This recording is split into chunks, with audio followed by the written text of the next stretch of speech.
Welcome to Quiz Cues. This is amazing. Are you ready to play Cluephoria? Today, we're playing the 4th edition of Do You Remember? We're revisiting the 1970s and 80s. How many of the 30 TV shows and commercials will you remember based on clues? If you like these quizzes and want to see more, please subscribe. It encourages me to create new content for you to enjoy. Thank you. Are you ready? Let's go! Do you remember this TV show? I was one of television's longest-running comedies, mixing laughs with serious dramatic episodes set during wartime.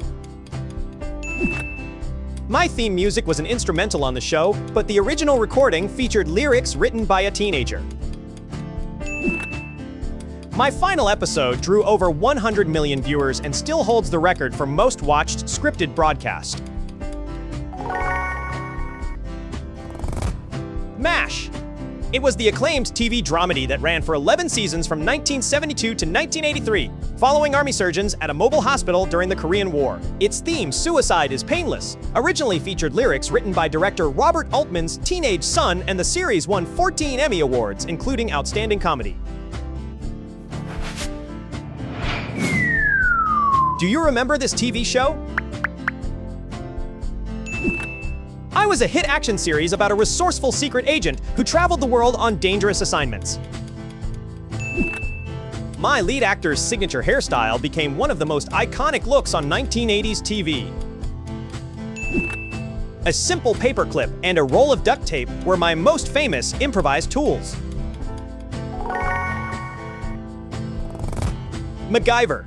It was the popular action-adventure series that aired for 7 seasons from 1985 to 1992. Richard Dean Anderson starred as a secret agent who famously avoided guns and instead relied on his scientific ingenuity, turning ordinary objects like paperclips and duct tape into life-saving devices. Do you remember this TV show?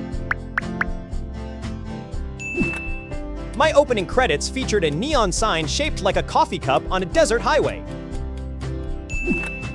One of my characters had a sassy catchphrase that became one of the most quoted lines of 1970s television. My setting was a roadside diner in Arizona where a sharp-tongued waitress told customers to kiss something. Alice. It was the CBS sitcom that ran for 9 seasons from 1976 to 1985, based on the film Alice Doesn't Live Here Anymore. Linda Lavin starred as a widowed singer working as a waitress at Mel's Diner, alongside Polly Holiday as Flo, whose catchphrase, "Kiss my grits," became a 1970s pop culture staple. Do you remember this commercial?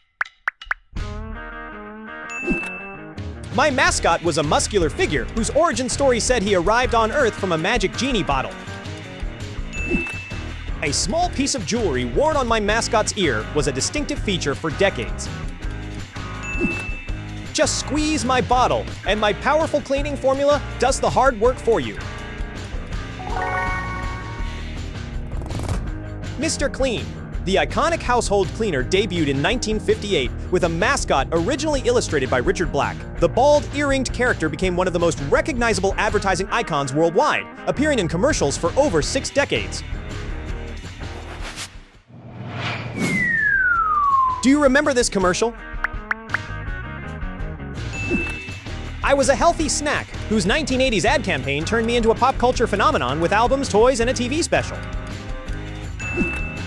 My animated performers starred in their own primetime TV special that earned an Emmy nomination and huge ratings. Small purple performers wearing sunglasses sang and danced to a Marvin Gaye hit. The California Raisins. It was the wildly popular advertising campaign that debuted in 1986 for the California Raisin Advisory Board. The claymated R&B group became a merchandising phenomenon, releasing albums and starring in the primetime CBS special Meet the Raisins, while their cover of I Heard It Through the Grapevine reached number 84 on the Billboard Hot 100. Do you remember this commercial? My ads pitted a delivery company against a troublemaker who represented every possible delivery disaster. My mascot's name was a direct pun on the word annoy. A red-suited, big-eared menace tried to ruin your dinner before it arrived. The Noid. It was Domino's Pizza's wildly popular advertising campaign that ran from 1986 to 1995, featuring a clay animated villain who sabotaged hot pizza deliveries. The red-suited menace froze pizzas with ray guns and crushed delivery boxes with elaborate contraptions, becoming one of the decade's most recognizable advertising mascots. Do you remember this TV show? My exterior shots featured a brick building that became one of the most photographed locations in TV history. My leading man was a former professional baseball pitcher whose career ended due to alcohol. A know-it-all mailman, a nervous psychiatrist, and a hefty accountant were among the regulars. Cheers. It was the beloved sitcom that ran for 11 seasons from 1982 to 1993, set in a Boston bar whose brick exterior became an iconic television landmark. Ted Danson starred as a former Red Sox relief pitcher alongside John Ratzenberger, Kelsey Grammer, and George Wendt as the bar's most memorable regulars. Do you remember this commercial? My campaign captured the spirit of hardworking Americans who had earned a break from their daily routines. My jingle was created by a major Chicago advertising agency and remained on air in various forms for nearly 2 decades. A catchy 6-word promise told hardworking Americans they had earned a pause from their daily routine. McDonald's. It was the iconic fast food campaign You Deserve a Break Today, created by Chicago agency Needham, Harper, and Steers that launched in 1971 and remained on air for nearly 2 decades. The campaign featured the voices of everyday Americans celebrating a well-earned break and became one of the most memorable jingles in advertising history. Do you remember this TV show? My series was so expensive to produce that my network cited my budget as a reason for my cancellation after just 1 season. My creator, Glenn A. Larson, also produced The $6 Million Man, Knight Rider, and Magnum P.I. A ragtag fleet of human survivors fled robotic enemies with a sweeping red light across their visors, searching for a lost colony called Earth. Battlestar Galactica. It was the ambitious science fiction series that aired for 1 season on ABC in 1978 with a budget exceeding $1 million per episode. Lorne Greene commanded the last Battlestar, leading human survivors away from the robotic Cylons and their signature red scanning visor toward the mythical lost colony of Earth. Do you remember this commercial? My long-running ad campaign followed the same comedic formula for over 2 decades. A friendly setup, a misleading question, and a slapstick payoff. My mascot appeared in various outfits including a chef's hat and swim trunks, but his short stature and distinctive punchline stayed the same. A little guy in a Hawaiian shirt would ask a misleading question about a tropical treat, then deliver a knuckle sandwich instead. Hawaiian Punch.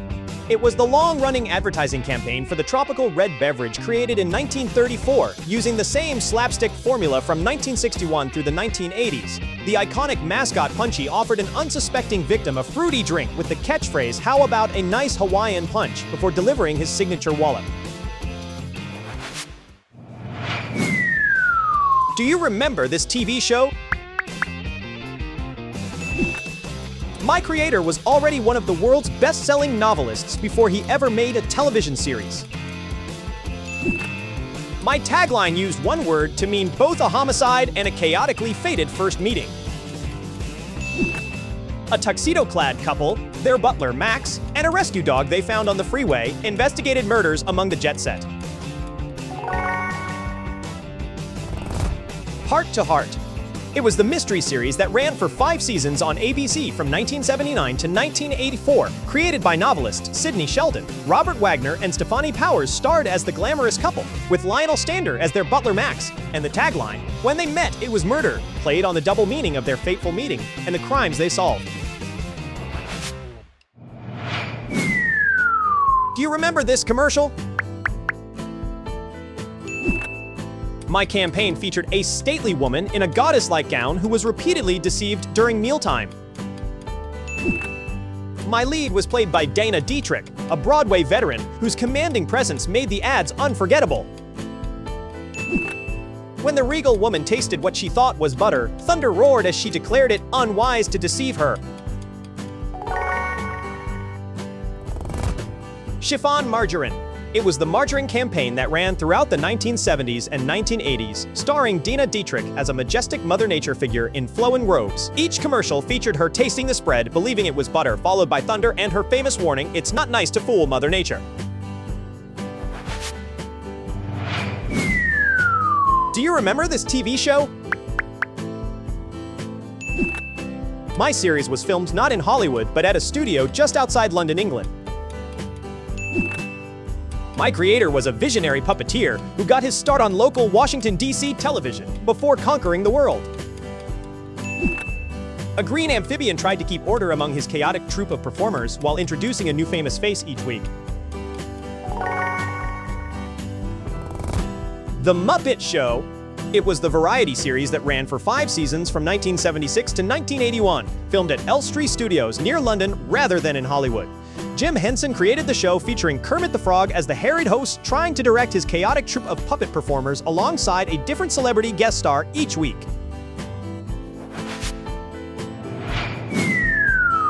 Do you remember this commercial? My 1984 commercial shoot made headlines when pyrotechnics accidentally set my celebrity spokesperson's hair on fire. My campaign was created by the legendary BBDO advertising agency. The King of Pop moonwalked for me in a commercial that redefined celebrity endorsements forever. Pepsi. It was the soft drink campaign, Pepsi Generation, that made advertising history in 1984, when pyrotechnics accidentally set Michael Jackson's hair on fire during filming. The King of Pop's moonwalking commercial redefined celebrity endorsements and launched the choice of a new generation slogan that defined the brand for years.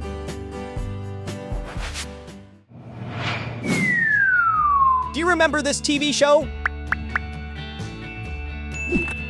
My opening credits introduced a Denver oil family through imagery of skyscrapers, oil gushers, and opulence.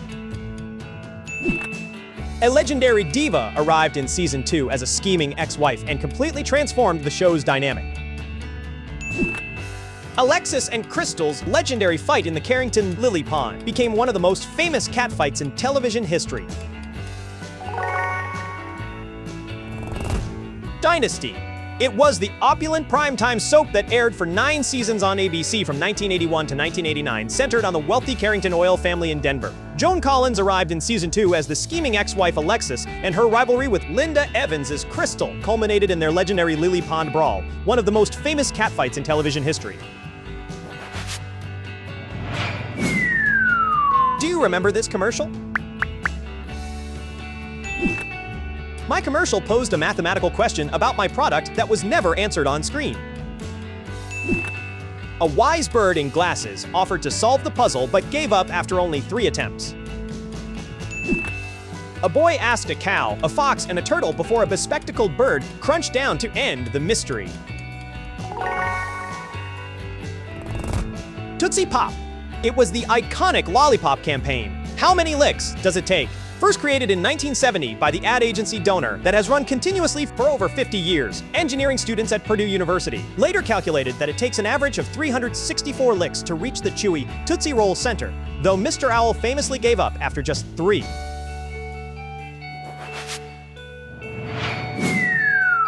Do you remember this TV show? My sitcom was originally named after its lead actress, became her first name plus family, and finally adopted a completely different family surname. Valerie Harper was fired after contract disputes. Her character was killed off in an unseen auto accident, and Sandy Duncan joined as the father's sister to help raise the boys. A widowed father in suburban Chicago raised 3 boys with his sister's help after their mother died in an auto wreck. The Hogan Family. It was the sitcom that premiered on NBC in 1986 as Valerie became Valerie's family and finally settled on a surname honoring its fictitious patriarch Michael after contract disputes led to Valerie Harper's firing. Sandy Duncan joined as Michael's sister Sandy, stepping in to help raise 3 boys in Oak Park, Illinois after the mother's off-screen death in an auto accident. Do you remember this commercial? My marketing coined a 2-letter prefix to define everything I was not. Jeffrey Holder, the Tony-winning voice of The Wiz, brought his rich laugh and velvet tones to my 1970s campaign. I was the clear golden drink that dared to call myself the opposite of the market leader. 7-Up. It was the lemon lime soft drink campaign that coined the 2-letter prefix "un" to define itself as the Un-Cola, positioning it as the clear, refreshing opposite of Coca-Cola and other dark caramel colas. Jeffrey Holder, the Tony-winning voice of The Wiz, brought his rich laugh and velvet Caribbean tones to the unforgettable 1970s ads that made the brand a pop culture icon. Do you remember this TV show? My lead character settled into his armchair every week to clash with the liberal son-in-law he nicknamed after a body part. I was the most watched program on American television for 5 consecutive years in the 1970s. My opening theme asked viewers to remember a simpler time when Glenn Miller played. All in the Family.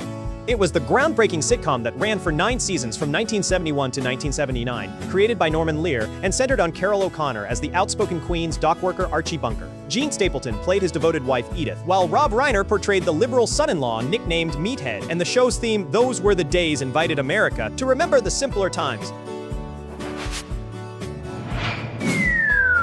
Do you remember this commercial?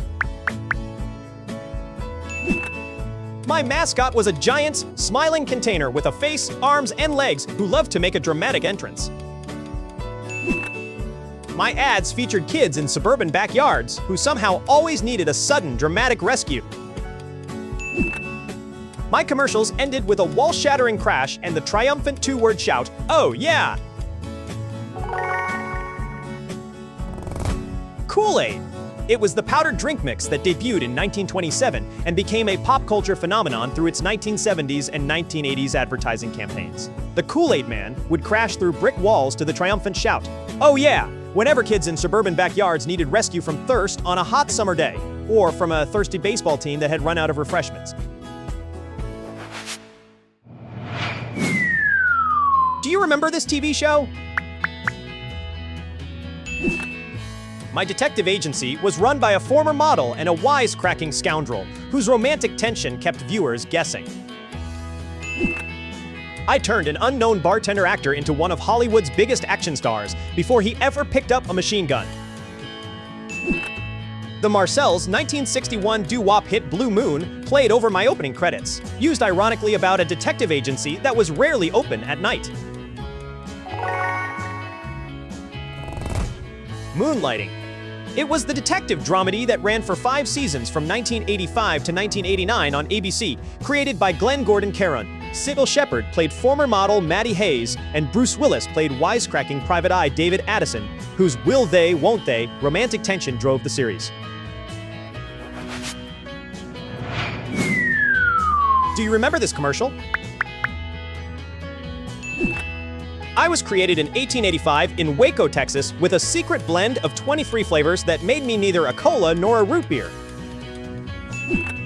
My 1970s ad campaign featured a handsome young spokesman who danced his way into America's hearts before he became a Hollywood werewolf. My jingle invited everyone to join an exclusive club where membership simply required loving the taste. Dr. Pepper.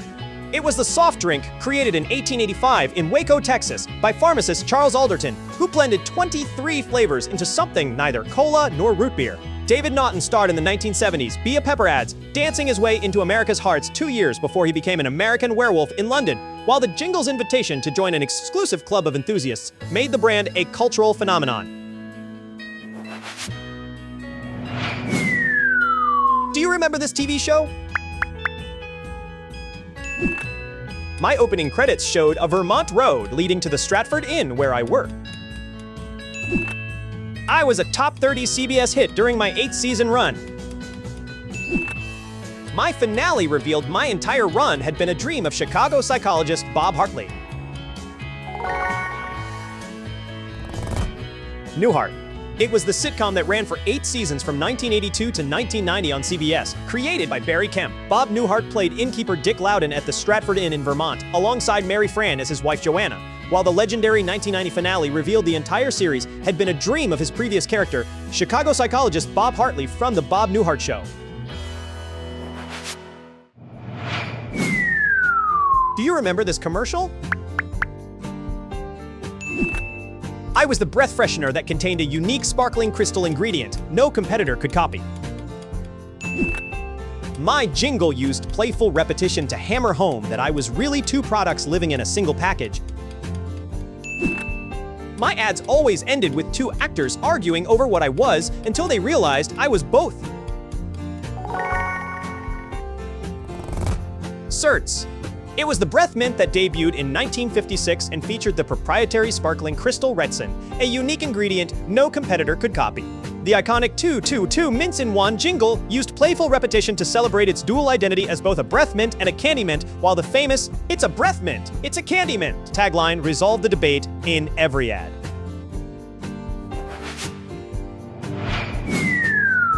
Do you remember this TV show? I followed 4 women of a certain age who shared a sunlit ranch house in Florida after their lives took unexpected turns.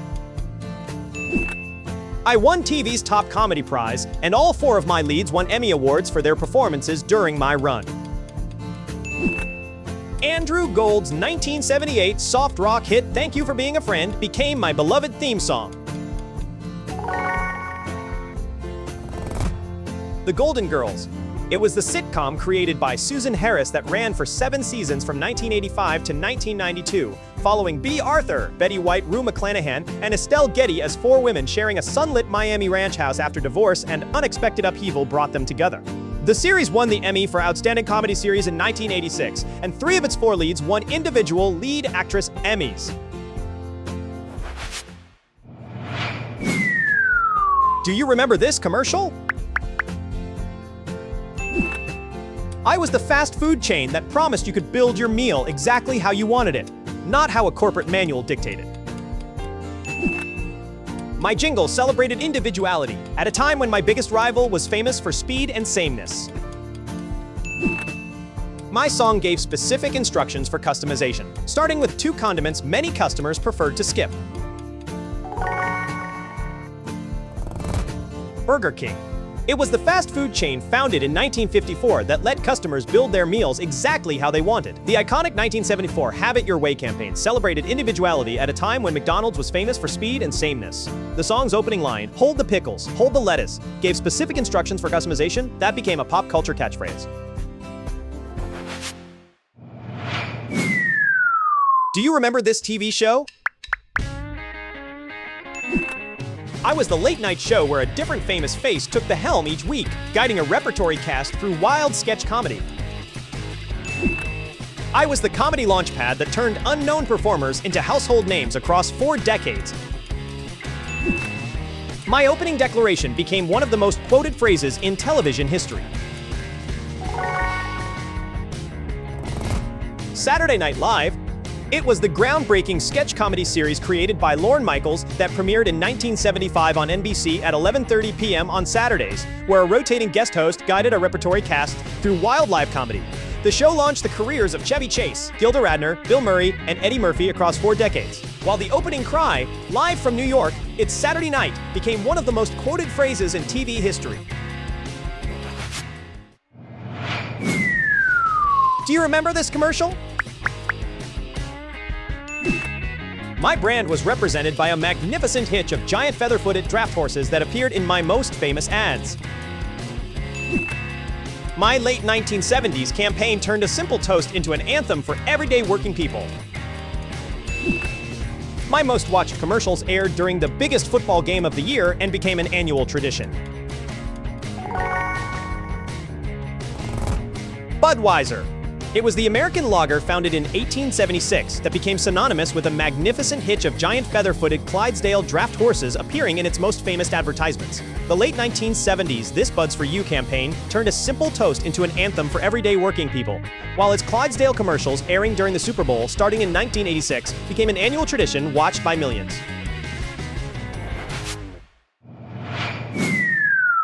Do you remember this TV show?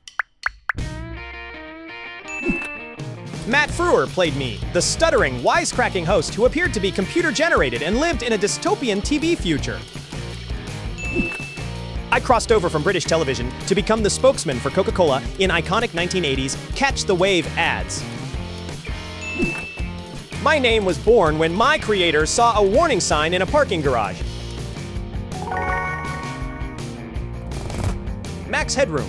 It was the iconic computer-generated host created by Rocky Morton and Annabelle Yankel, debuting in a 1985 British Channel 4 television movie before Matt Frewer brought the stuttering, wisecracking persona to an American primetime series on ABC, while the unforgettable name came from a maximum headroom warning sign spotted in a parking garage. Do you remember this commercial? I was the powdered breakfast drink that turned ordinary water into something bright and citrusy with just a spoonful. My sales went stratospheric after I became permanently linked to the heroes riding rockets into the unknown. My ads promised that the same drink fueling America's space pioneers was waiting in your kitchen cabinet. Tang. It was the powdered breakfast drink developed by General Foods in 1957 that turned ordinary water into a bright, citrusy beverage with just a spoonful. Sales went stratospheric after John Glenn took it aboard Friendship 7 in 1962, permanently linking it to NASA's early space missions, while its ads promised that the same drink fueling America's space pioneers was waiting in every kitchen cabinet. Did you keep track of your score? Post it in the comments. Thanks for playing Do You Remember? See you in the next game.